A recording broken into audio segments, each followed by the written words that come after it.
Hello ladies, it's Menopause Barbie. Oh, gentlemen, we have male viewers. So welcome, gentlemen. I'm so excited that you're coming to see what we like to do here. This is our series on menopause, your management, your way, now and for the rest of your life. And in the last tutorial, we talked about the hormones involved in your cycles, and I explained how they interact to bring about menopause.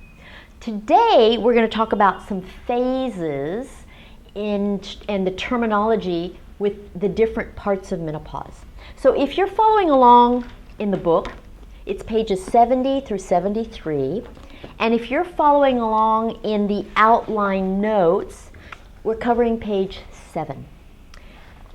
And, I love to start these things with a quiz. I know some of you don't, but it really kind of helps you think about some of these things. So we're going to do a quiz question. So here it is. The quiz question is, you are postmenopausal when? Option A, after having hot flashes for a period of time, the hot flashes cease. Option B, you have irregular periods, hot flashes, insomnia, night sweats, dry skin, irritability, depression, decreased sex drive, and weight gain. The guys are probably saying it's that one. Option C, you have no periods for 12 consecutive months. Option D, a lab test shows an elevated FSH level regardless of your symptoms. Option E, B and D above. Option F, A, B, and D above. Option G, A, and C above. So which one do you think it is? Did you pick C? You are postmenopausal when you have no periods for 12 consecutive months. I'll explain that as we go on, okay? So we're talking about the phases of menopause because menopause doesn't come about in a split second, except in the case of surgical menopause, which is one of the topics I talked about a few tutorials ago. But menopause is a progressive process that occurs over a period of time. So we split it into the phases that reflect the time frames before, during, and after that transition. Okay, you transition into menopause. So the 3 phases are premenopause, perimenopause, and postmenopause, and we're going to talk about each one of those. So you see, understanding these terms will help you apply this information to management of your menopause your way. Knowing where you are in the whole transition process makes a big difference in your success. So let's start with premenopause.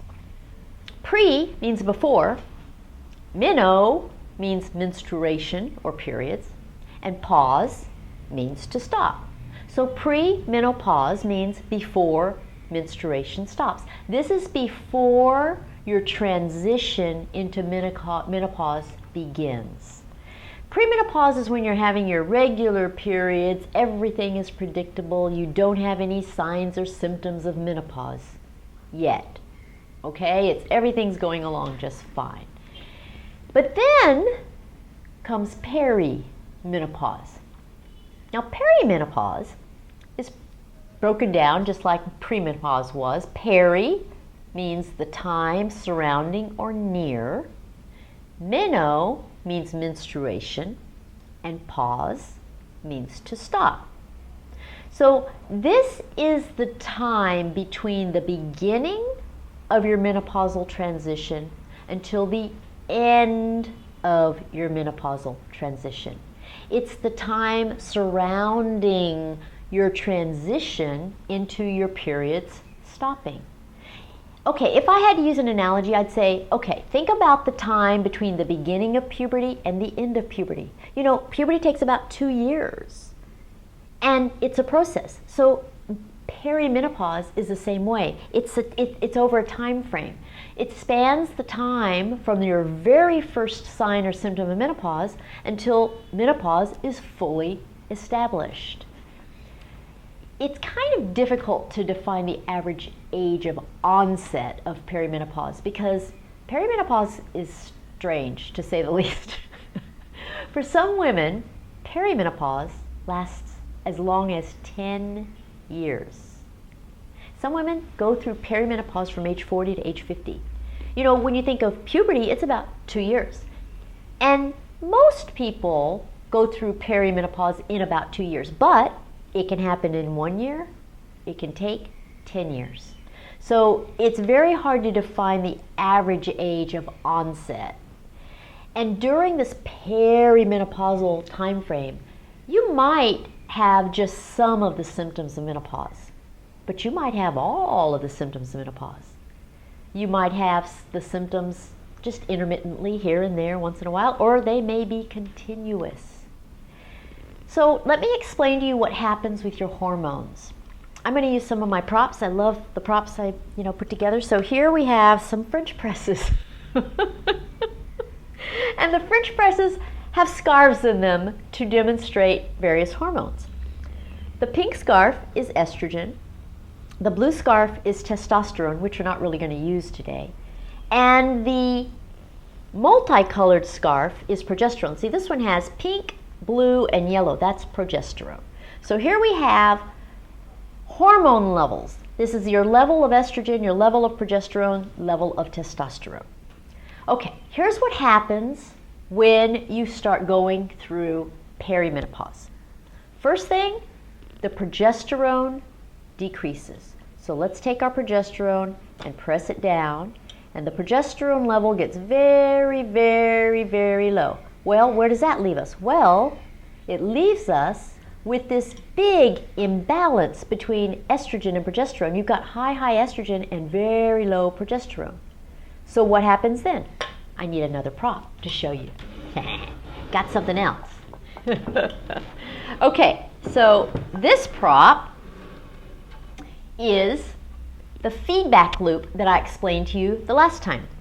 Here we have a loop that demonstrates the communication between your brain and your ovaries. The brain produces a hormone called FSH.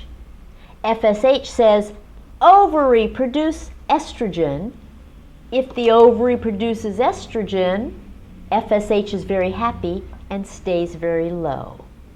Okay, so when you have this high estrogen and this low progesterone, you have a temporary failure to ovulate. So this ovary, which is supposed to ovulate eggs, doesn't do anything. You have a temporary failure to ovulate, and that maintains the excess of estrogen for a period of time.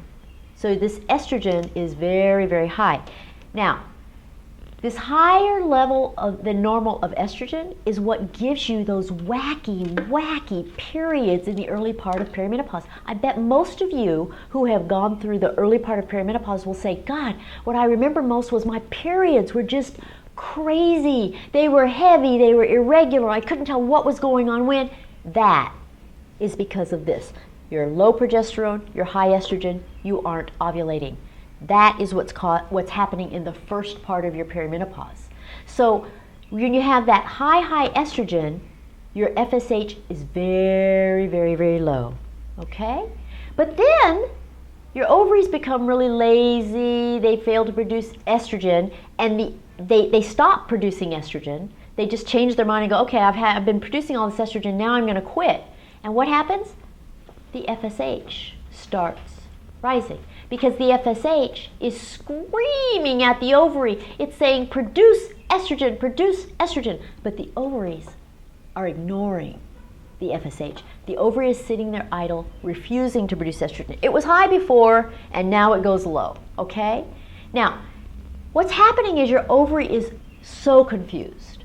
So your ovary is behaving in a temperamental manner. Think about pubertal kids. They're temperamental, they're confused, they're all over the place. So your ovary functions normally some of the time. It functions kind of partially some of the time. And it refuses to do anything at all some of the time. But it's doing all of these things back and forth in a very inconsistent manner. So If your estrogen is going up and down, and your FSH is going up and down, what happens? It's a roller coaster. Your estrogen and your FSH are both going up and down, up and down. They're both doing this all over the place in a short period of time. So your FSH rises and falls erratically. Your estrogen rises and falls erratically. And if you were to draw your blood every day to follow these two hormones, there'd be no logical sense to any of it. They'd be going up and down, up and down, up and down. It would be a very confusing thing to see. And it would confuse everybody involved. You're already confused because you don't know how to predict what's going on with your periods. Your partner is probably very confused. And your physician is also confused because the blood tests don't help you because they're inconsistent. Now, with all this inconsistency going on, you're already having periods that are going crazy and your estrogen and FSH are all over the place. Guess what? You don't know where you are in your menstrual cycle. You don't know when you're fertile. So you are ovulating erratically and unpredictably too. Well, here's the real kicker. You got your ovary, which normally produces one egg every month in a very predictable way.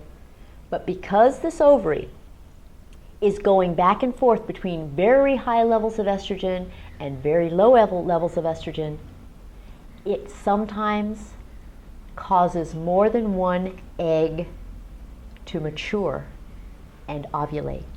So there's an increased probability of twins.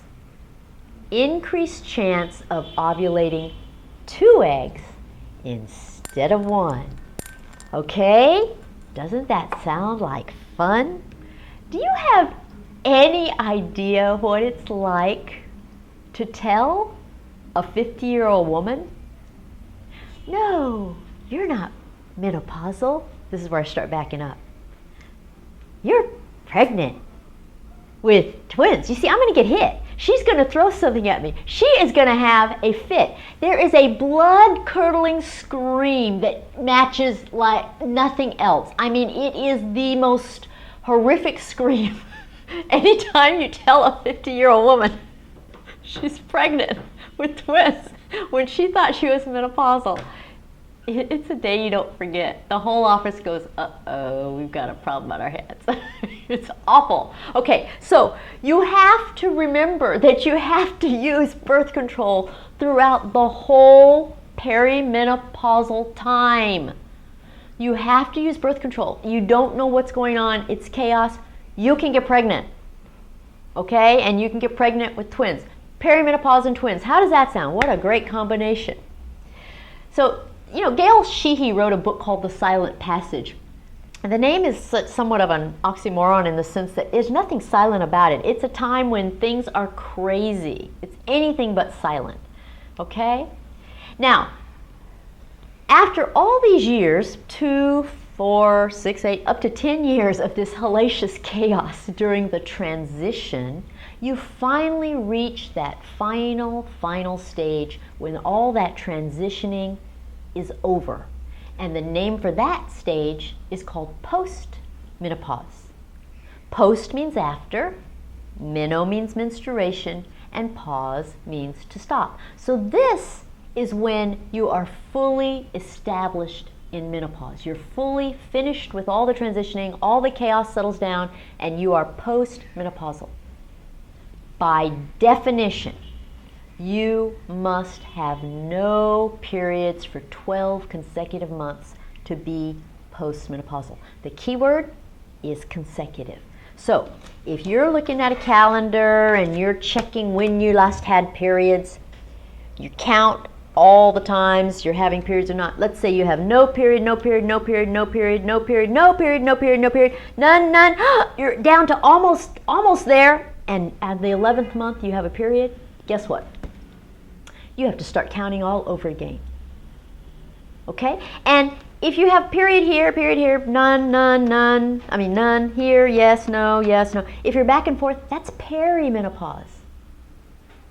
It's 12 consecutive months with no period for postmenopause, okay? So you can't cheat on that.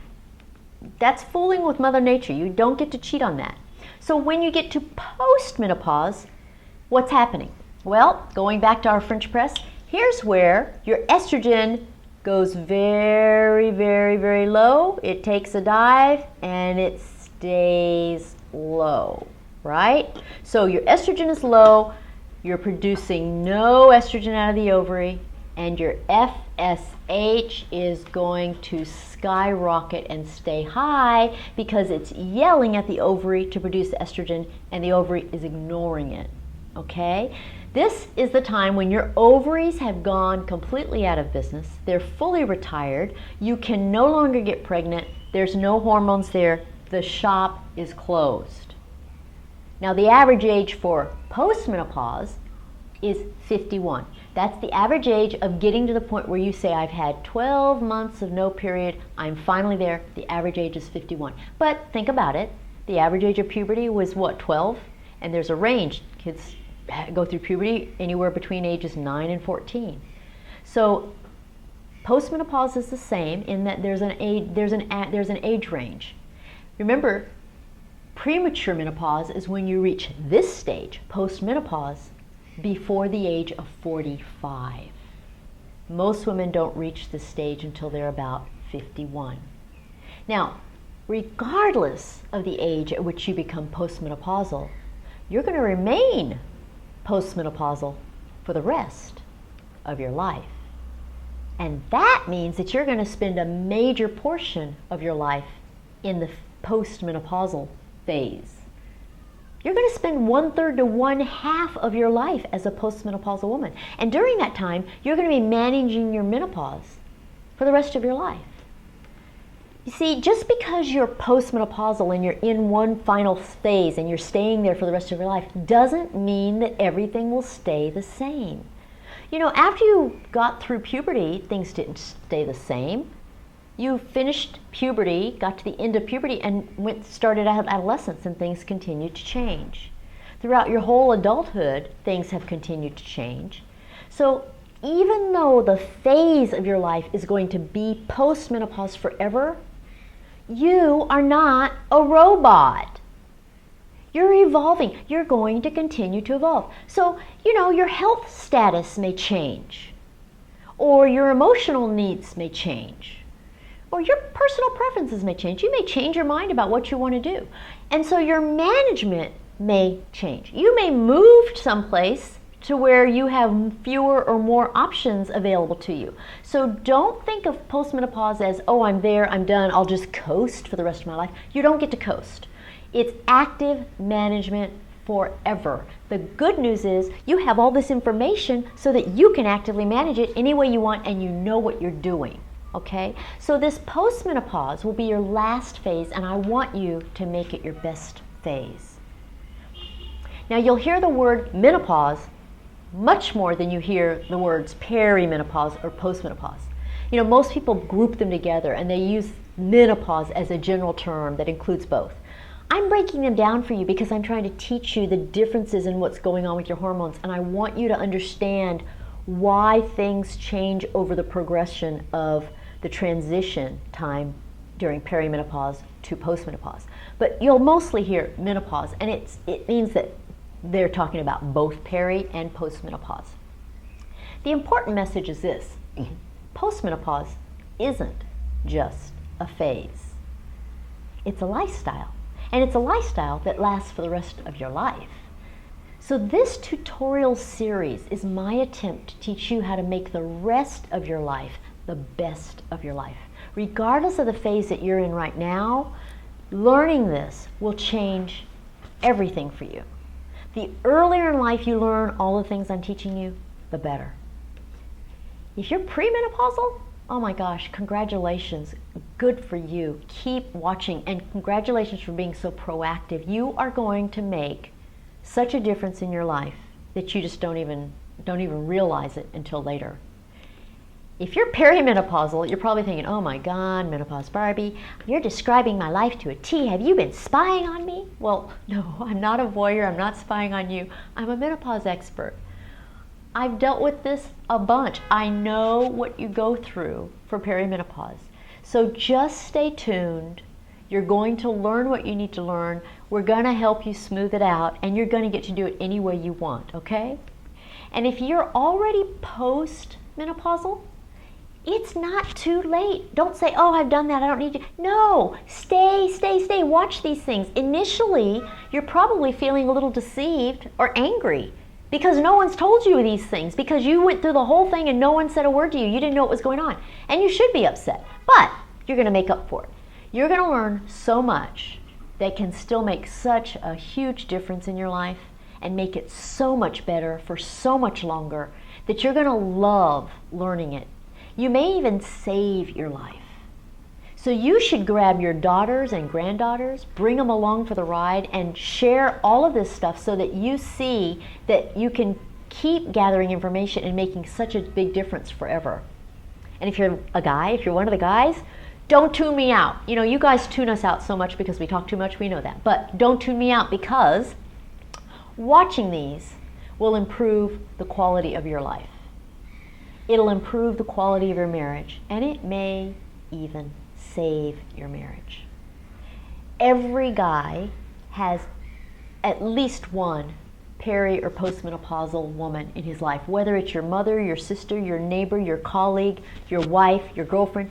You have many peri and postmenopausal people around you, and you need to know what they're going through. And so keep watching. You can be very supportive, and you can make a huge difference for them. Okay? Now, we're going to finish up with our worksheet time out. If you don't have a worksheet yet, you can print it out. It's right there, easy to print out. It looks like this. And we are only going to answer question number 3 today. If you've been following along with these tutorials in order, you know that we've already filled out questions 1 and 2. And if you haven't watched the previous tutorials, you need to go back and do that. Please watch these in order. It'll make such a difference in how much you learn and how much you're able to understand. And you know, I want you to get the whole picture. So be sure you go back and do those. Question number 3 is quite simple. It just says, which are you? Perimenopausal or postmenopausal? Now, if you're premenopausal, good for you. Congratulations. You know, I'm happy for you. But I'll tell you something. I'm happy to be on the other side of the fence. And I'm going to make sure that the rest of you who are, start enjoying it with me, because the more you learn about it, the more you're going to really appreciate being postmenopausal. But this question is just simple. Perimenopausal or postmenopausal? And then the second part of this question is, at what age did you begin perimenopause? When did you have your first symptom of menopause? When did you start having wacky periods? How old were you then? And the third part of this question is, at what age did you become postmenopausal? So when did you not have periods for 12 consecutive months? That's the definition. Okay? So just 3 little parts to that question. Now, you may not be sure how to answer one of these questions right now. It may be that you're kind of in the middle of perimenopause and you're just not quite sure when you started it, or it may be that you have gone for 10 months with no period and you're not sure if you're going to be postmenopausal in another 2 months. It's okay. If you don't know yet what an answer should be, don't worry, leave it blank and deal with it later. You know, I recommend that you print out a bunch of these worksheets, because you're not a robot. Because as you go through your life, your worksheet will change.